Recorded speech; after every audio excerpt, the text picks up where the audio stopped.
Just hours ago, local airport officials sounded another warning if you're flying for Thanksgiving, getting to the airports early. Houston airports are expecting a record-setting crowds this holiday season. Our Michelle Choi joining us live from Hobby to show what frantic travelers are leaving behind. Michelle, you got rare access to TSA's Lost and Found today. What'd you find?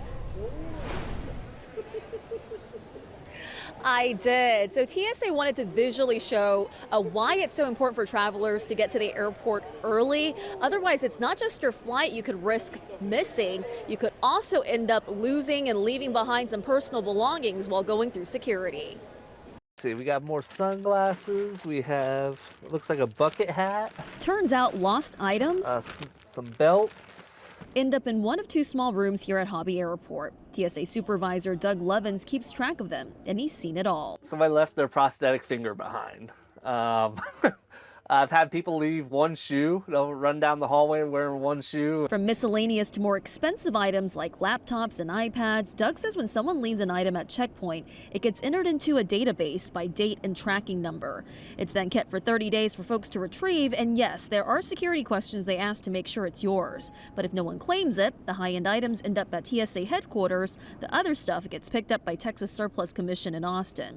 TSA, however, would rather you don't leave anything behind. Their advice? Just give yourself time. Time's your friend. A tip these travelers also shared. Come early so you can relax when you get here. You just have to be prepared.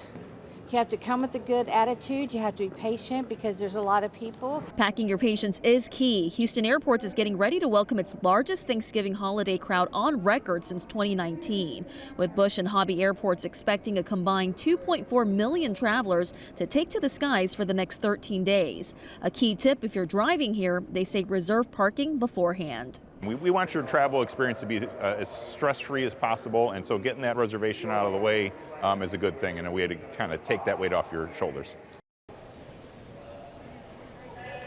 Yeah, if you want to reserve parking, just go to flytohouston.com/parking. Meanwhile, if you're worried about the traffic trying to get here to the airport, especially over at Bush Airport where there's that ongoing construction, well, the good news is Houston Airport says during the holidays they'll be putting a pause on that construction to help with the road congestion. Hopefully that's the case, guys. Back to you. Holiday stress. We love it. Thank you so much, Michelle Choi.